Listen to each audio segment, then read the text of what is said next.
We're on.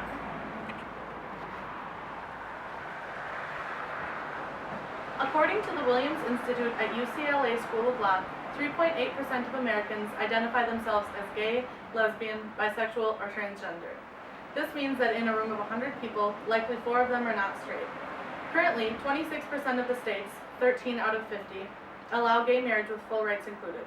Now that all of us are out in the real world, it is nearly impossible that anyone listening has never come into contact with someone in this 3.8%. Moreover, many of you have close friends or relatives who identify as gay, lesbian, bisexual, or transgender.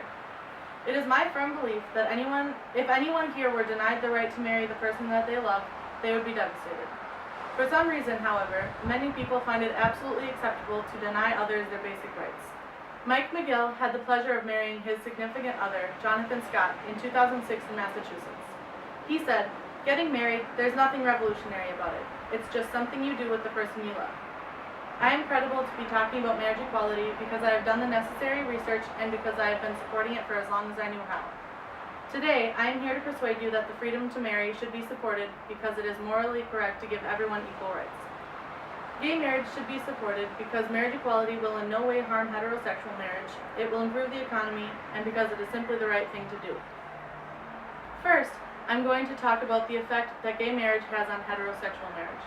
My audience analysis survey revealed that only one person in this class is currently married, but I will assume that the majority of you would like to keep it open as an option for later in life.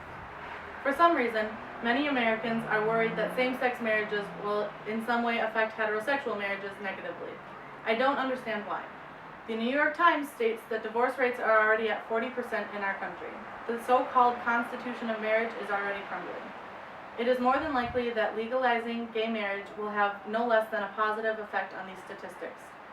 FamilyEquality.org says that in 2010, the 2 states with the lowest divorce rates had both legalized gay marriage, Massachusetts and Iowa.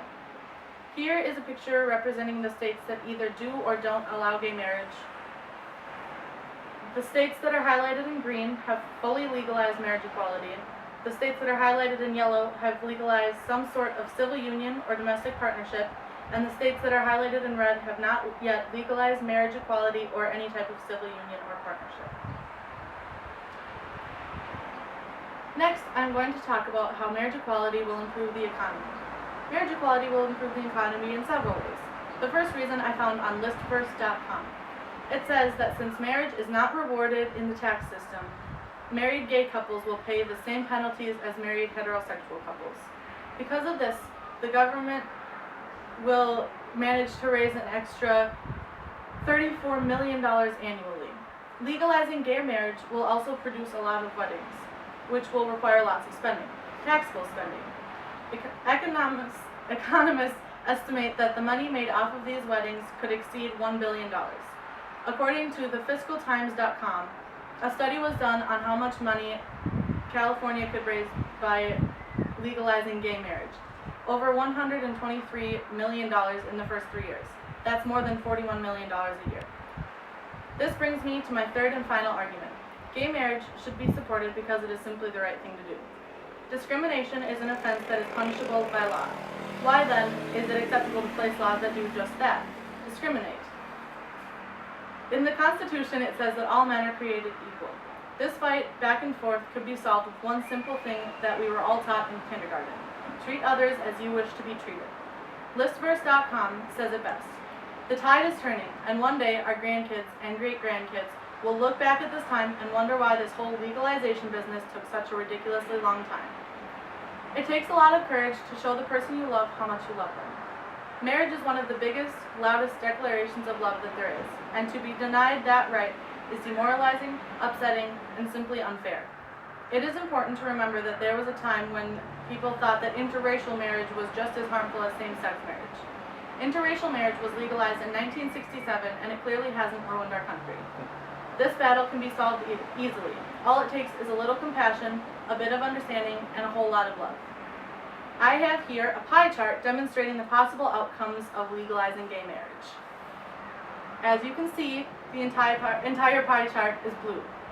Blue stands for gay people will get married. The rest of the outcomes are ridiculous, such as the terrorists will win, A third world war will break out. Schools will begin teaching kids how to have gay sex. And various plagues, including locusts and frogs, will erupt. Today I have given you many reasons to prove that the freedom to marry should be supported because it is morally correct to give everyone equal rights. Gay marriage should be supported because marriage equality will in no way harm heterosexual marriage. It will improve the economy, and it is simply the right thing to do. Thank you.